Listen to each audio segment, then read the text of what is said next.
There is only one naturally occurring isotope of the element cobalt, Cobalt-59. It's not radioactive, but it can be made to be. If placed inside a nuclear reactor, the metal captures neutrons and is transmuted into something much more famous and much more radioactive: Cobalt-60.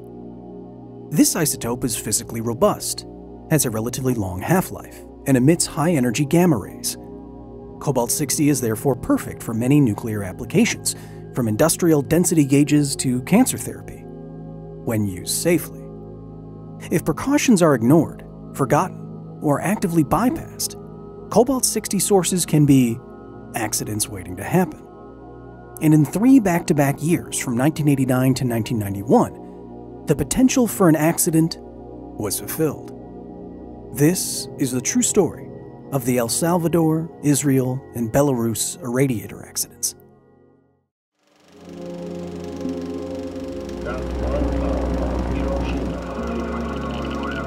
The accident occurred here at the 3 Mile Island nuclear power plant.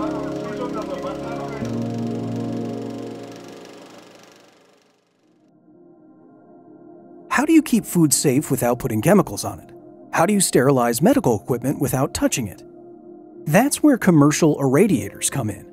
They use intense sources of beta, X-ray, and gamma radiation to kill insects, bacteria, and other pathogens, without touching or altering any targets, and without making them radioactive.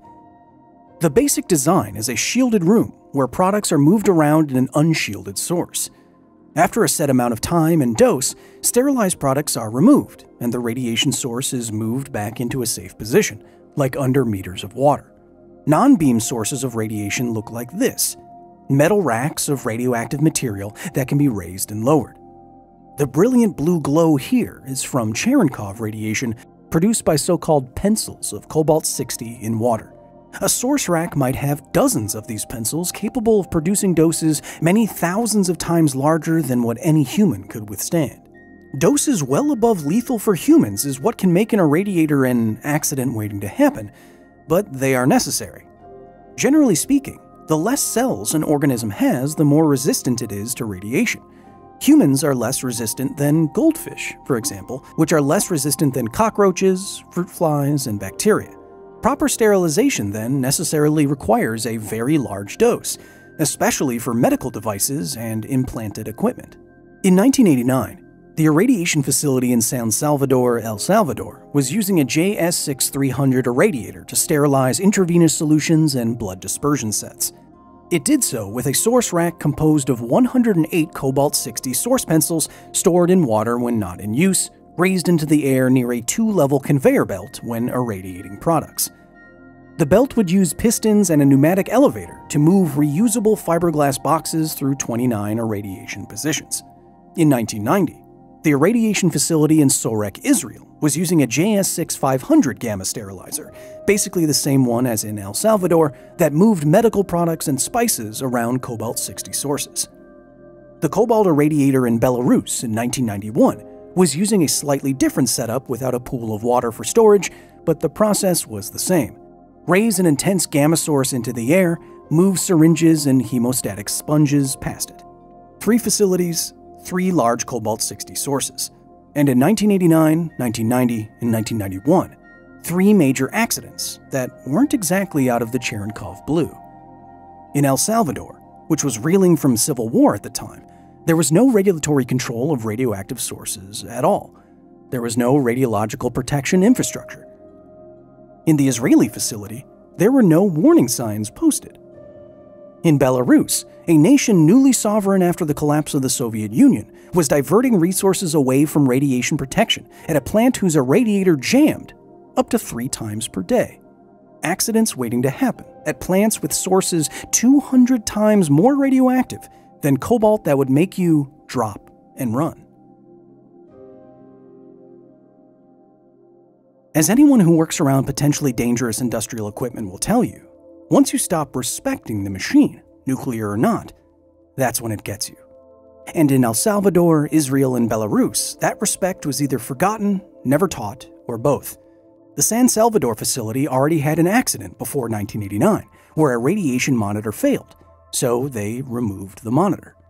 This should have disabled the facility, but workers found an exploit where they could cycle buttons on the control panel and open the door with a knife to make the radiation work again.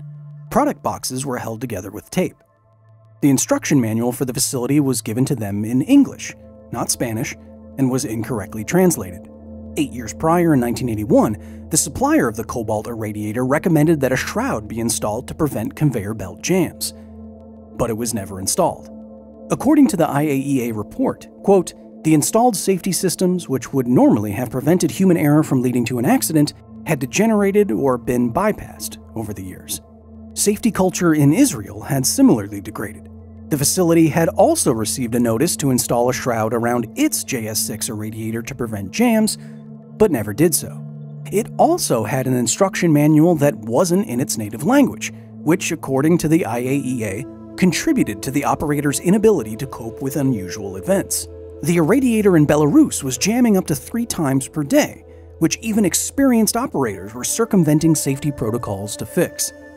Within 32 months, nearly identical conditions and cultures in each facility would lead to 3 almost identical fatalities: death by severe cases of acute radiation syndrome. A late 80s weekend in San Salvador. A worker only known as Worker A had already dealt with the usual power failures and piston problems at the facility. At 2 a.m., something more serious happened. Returning from his coffee break, Worker A heard an alarm. The cobalt rack was stuck. He tried the regular trick for getting it back safely in the pool of water below. No luck. He went to the roof to manually pull cables. Success. The alarm stopped, but the indicator light for source up was still on. Back to the roof again to force it to stop. Alarms and lights turned off. Worker A turned the power to the irradiator off and grabbed a flashlight to find the reason the rack got stuck. Had the radiation monitor been functional, it would have told him that the source rack was still very much in the up position, but the monitor had been disabled 5 years before, and against safety protocols, he didn't carry a personal monitor. In the darkened irradiation room, Worker A found 5 boxes jammed into the space of 4. He was able to remove some of the offending packaging, but not all, so he went to get help. Had he looked past the boxes, he would have seen over 100 Cobalt-60 sources right next to him.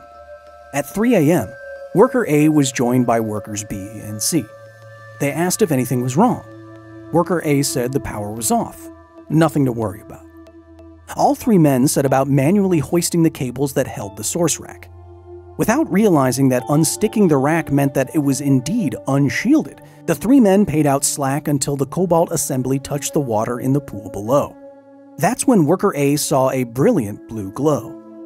They fully lowered the rack and left the chamber as quickly as possible.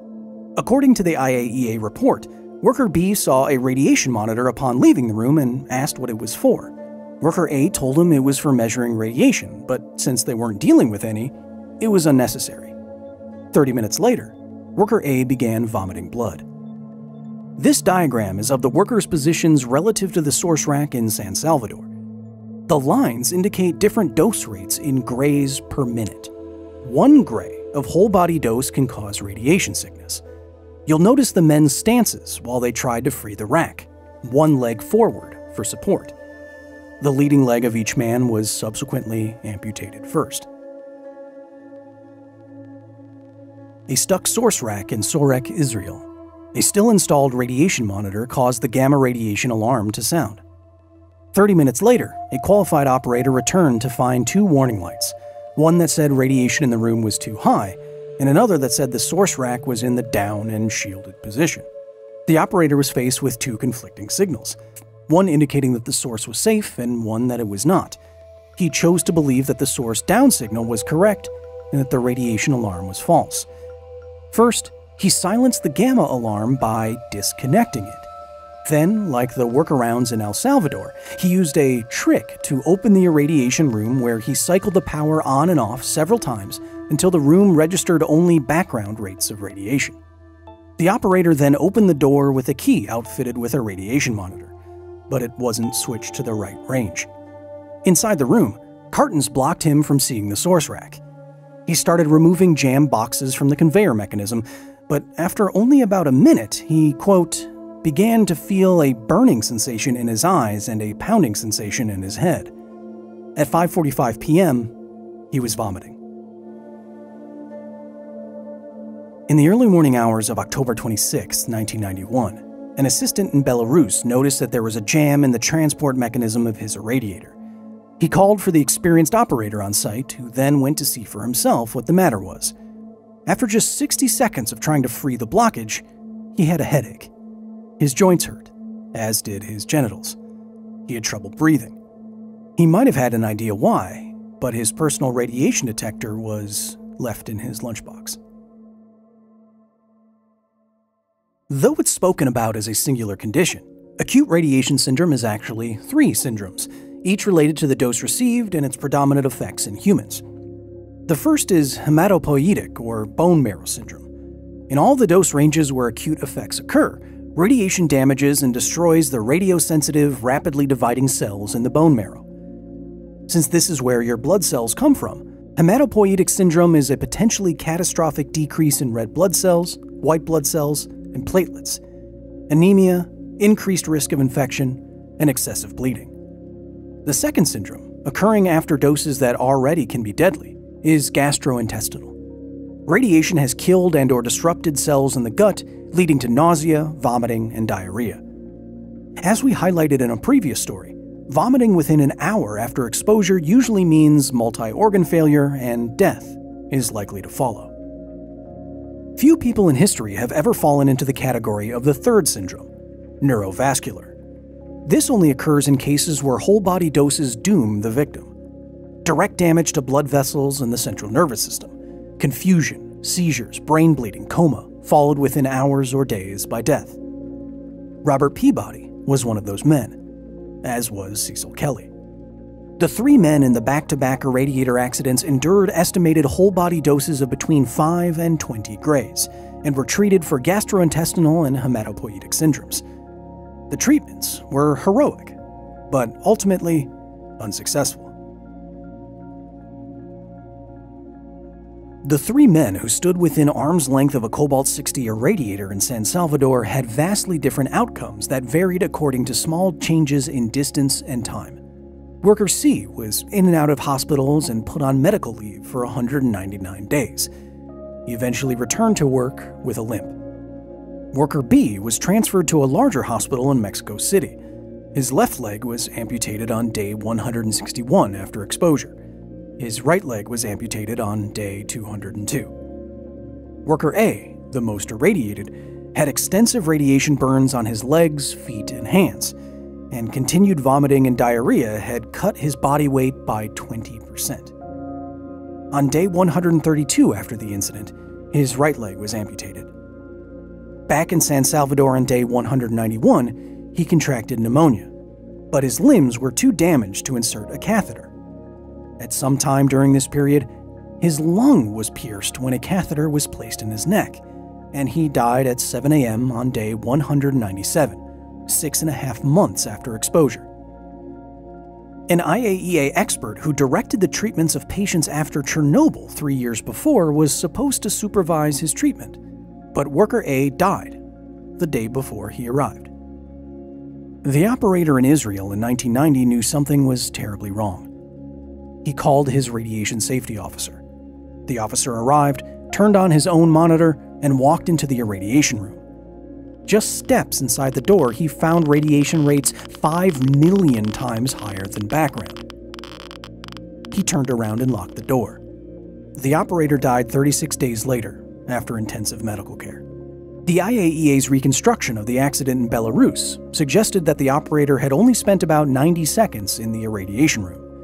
But after 113 days and dozens of drugs and treatments, intensive reanimating measures were necessary, but hopeless.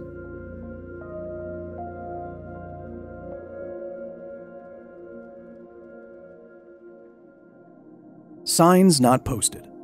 Upgrades not installed. Safety regulations forgotten, ignored, or actively bypassed.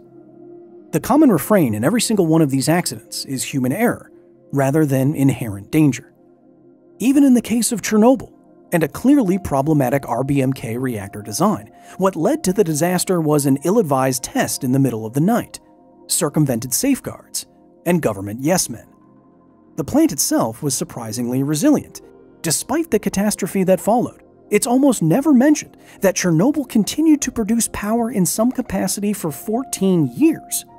Nuclear technology and the regulations that govern it are robust. Better for a world-changing technology's regulations to be tedious than to be non-existent. Irradiators sound dangerous, but in reality they are no more dangerous than any other piece of industrial equipment that's not made to play nice with living things. While these stories are sensational, I need to remind you that they are exceptional, not typical. Between the Trinity explosion in the year 2000, there were 417 radiation accidents that led to significant overexposure of at least one person. Of these 3,000 overexposed persons, there were 127 fatalities. Spread across 57 years, this is a fatality rate of about 2 per year. As a comparison, this is the number of fatal work injuries in just the United States in just 1 year, 2023. Notice that the data starts at around 200 per year. With such a low rate, nuclear is in fact by far the safest industry in the United States and one of the safest industries in the entire world. More than 40% of all single-use medical devices produced worldwide each year are sterilized with a gamma irradiator, as is about 1 million metric tons of food. Since 1991, there have been 2 additional fatal irradiator accidents, one in 2004 and one in 2008. Both occurred in China. Both occurred as a result of ignoring and/or bypassing safety protocols. As in El Salvador, Israel, and Belarus, 3 men died. Until next time.